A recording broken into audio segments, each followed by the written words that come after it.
Hi, my name's Henry Lukas. I'm the Education Director at the Spellman Museum of Stamps and Postal History on the Regis College campus in Weston. And this is our monthly show in which we connect stamps that commemorate famous historic events as well as birthdays of famous people. We do this show to kind of show you that you really can learn a lot of history from stamps. What we like to do is go through the calendar and highlight some events. I do want to mention that if you're interested in some of the stamps we mentioned, we do publish a monthly calendar which features a lot of these stamps. And if you'd like us to send you a copy, please email us. The email address is right there on the screen. We're going to do something a little different for our show this month. We have a number of school children who watch this broadcast as well as some stamp clubs. So we're going to do a little Christmas quiz. And we're going to ask you some questions. Let's see how you do.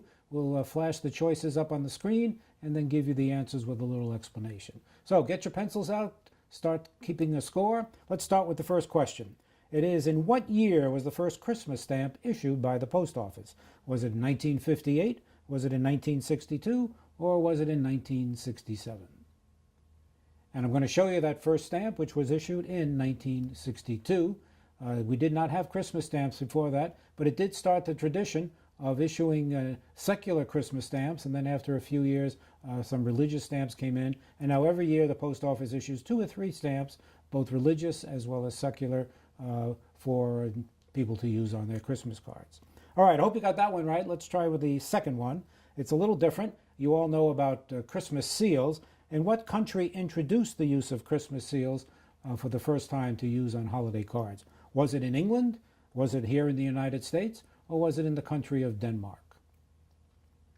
And it turns out the correct answer is Denmark. They realized that tuberculosis was quite a serious disease then, and to raise money for it, they decided to sell these extra stamps to put on your cards. It was a great idea, and it started going in other countries. In fact, the United States adopted it a few years later by a nurse named Emily Bissell, and she's also featured on a postage stamp. Question number 3. Kwanzaa, which is also celebrated around Christmas time. In what year was the first Kwanzaa celebrated here in the United States? Was it 1966, 1972, or 1984? And if you know your Kwanzaa history, the answer is 1966. And speaking of Kwanzaa stamps, when was the first Kwanzaa stamp issued by the post office? Was it in 1997, 1999, or in 2001? And you see on your screen some of the Kwanzaa stamps. As you know, the Kwanzaa celebrates. It takes over 7 days for the celebration. Begins the day after Christmas on December 26th, ends on January 1st, and it comes from the Swahili word, which means first fruits. And the stamps that the post office has designed over the years always feature the bold colors of the Kwanzaa flag, the green for growth, red for blood, and black for the African people. So there is a new Kwanzaa stamp coming out, and hopefully you can pick up some of those at the post office. All right, so let's go on to our next question, another holiday celebrated at Christmas time, and that's the Jewish celebration of Hanukkah. The post office has issued a number of Hanukkah stamps. What was the first year that they issued their stamps? Was it 1992, 1996, or 1998?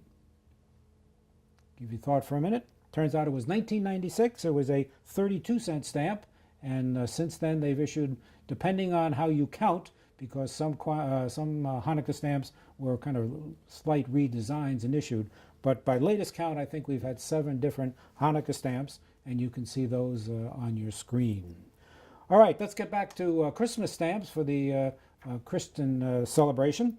And the post office has published a number of famous artists, mostly from the Renaissance period, that have been on Christmas stamps. Take a look at these 3 names on the screen. We have which one of these artists' work has been featured on a U.S. stamp. Was it Jan Gossart? Was it a Raphael painting? Or was it an artist called Sassoffrato? And I tricked you on this one. The answer is all 3 have appeared on Christmas stamps, and you can see those on your screen. Just a couple of more. We have some Christmas stamps coming out. The post office has issued a block of 4 Christmas stamps for 2017, and they feature 4 well-known Christmas carols: Jingle Bells, Silent Night, Jolly Old St. Nicholas. And what do you think the fourth Christmas song is that's featured? Did they put Deck the Halls on the fourth stamp? Did they put The First Noel? Or I Saw Santa Kissing Santa Claus? And if you take a look at those stamps on the screen, you'll see the fourth choice is Deck the Halls. Okay. And a very popular thing every time here at Christmas time, and that's Charlie Brown's Christmas. And 2 years ago, the post office issued a whole bunch of Christmas stamps featuring Charlie Brown. And in what year did that TV show first appear? Was it 1965? Was it 1968? Or was it 1970? And you can see some other Charlie Brown characters that have been on stamps. The answer is way back in 1965 when the show was first produced. Some interesting things about it. It was written and animated in just 6 months. The script was simple, sparse, and was influenced by the artist Charles Schulz's background. He was a deeply religious person, so he wanted to focus on what he believed was the true meaning of Christmas. So it's a fun show to watch, and I hope you get a chance to see it. And it also started some other animations on television, such as How the Grinch Stole Christmas, and we'll show a picture there of that, and Frosty the Snowman. So little interesting thing about Charles Schulz. Okay, well, those are our quizzes. I hope you did well.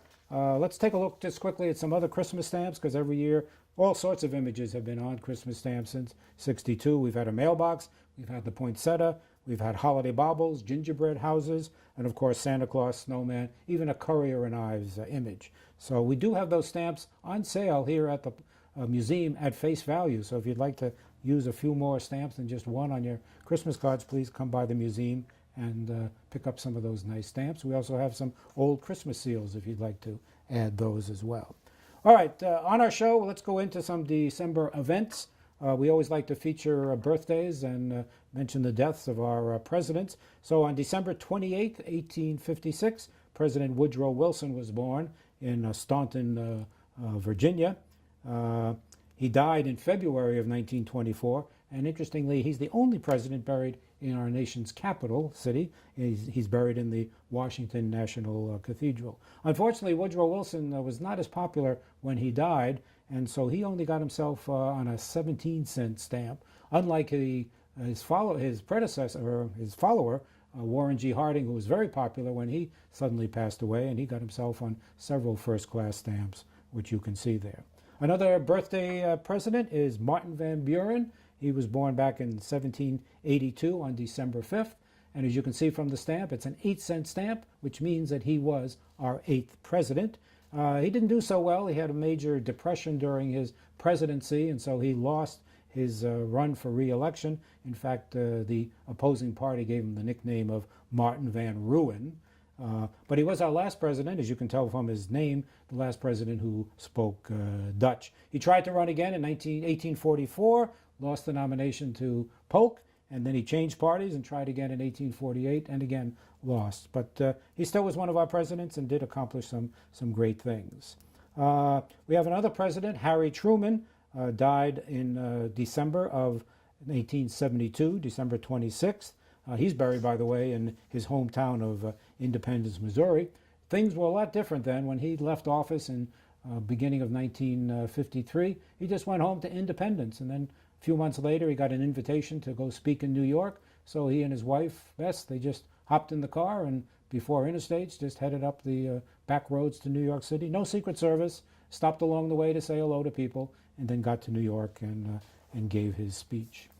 Some other president news. You may remember the name Spiro Agnew, not one of our most well-known, certainly not a popular vice president, actually had to resign, and his president was Richard Nixon. So on December 6, 1973, Richard Nixon appointed Gerald Ford as his vice president, who then, as you know, later became president.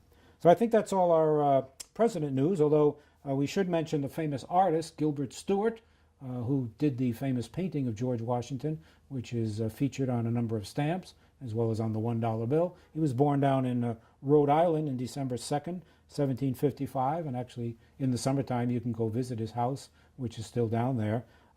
Interestingly, even though his picture is on, painting is on millions and billions of $1 bills, he died a poor man. but if you want to pay your respects, you can go to the Poor Man's Cemetery on Boylston Street in Boston, where Gilbert Stuart is buried. Let's go to state birthdays. Texas was admitted to the Union in 1845. Let's give you another quiz question. Texas is known as the Six Flags State. Texas has had 6 different flags flown over its territory. They were Spain, the Texas Republic, Mexico, the Confederate States, USA, and what other country? So think about that for a minute. And Texas used to be part of France, and so those are the 6 flags for Texas. We have the state of Alabama became the 22nd state in December 14th, 1819. An interesting little thing I found out about them. Their state bird is known as the yellowhammer, also the northern flicker, and it became the official state bird in 1927, but the soldiers from Alabama were nicknamed yellowhammers in the Civil War because of their gray and yellow uniforms, which match the colors of the bird. So that's it. And one more state, well, actually 2 more. Pennsylvania became our 2nd state, ratifying the Constitution on December 12th, 1787. And I didn't know this till I did a little research. I always thought Pennsylvania was named after William Penn, Penn's Forest, but it turns out Charles II, the king, named it Pennsylvania after Penn's father, which disturbed Mr. Penn a little bit because he was worried that people might think he named the state after himself. So those are our birthdays. Let's just highlight some other major events that happened in December. Of course, we all know about December 16th, 1773. That was the Boston Tea Party over there in the Boston Harbor. Of course, December 7th, 1941 was the Day of Infamy that Franklin Roosevelt mentioned, and that was the bombing of Pearl Harbor, which is remembered. One last fellow that I like, his name was the Fiorello LaGuardia. He was the mayor of New York City. He was called the Little Flower, and did quite a bit of reforming in New York City, but he's maybe best known for reading the comics to the children of New York City during the strike. He actually read Dick Tracy and Blondie when the newspapers weren't publishing on Sunday. And the last thing we want to mention is December 25th in 1775, the crossing of the Delaware by George Washington. And it's a very famous painting, but I didn't realize this. It was actually destroyed it was in Germany, and the original collection was destroyed in a bombing raid in 1942, but fortunately the man who painted it had painted 2 more versions. One's in the Metropolitan Museum of Art, and the other is in the Minnesota Marine Art Museum in Minnesota. And interestingly, George Washington isn't the only president that's featured on that painting. It turns out James Monroe is also on that boat, as you can see. Take a little closer look. So those are some of our December events and about Christmas. So let me just wish you a Merry Christmas, Happy Hanukkah, and celebrate Kwanzaa. And please stop by the museum. We have a great exhibit of Christmas stamps for you to take a look at.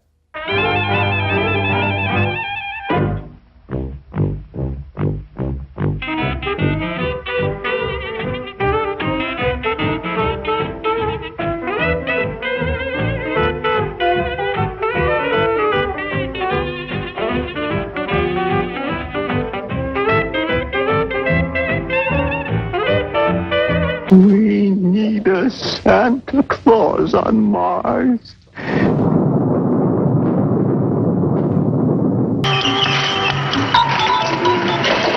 Hi, Billy. Everything okay? Gee, Double, everything's great.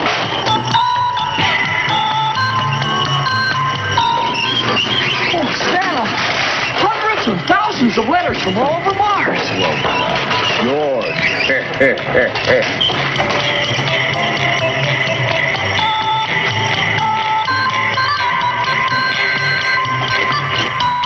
dolls. $2, yes, Patty.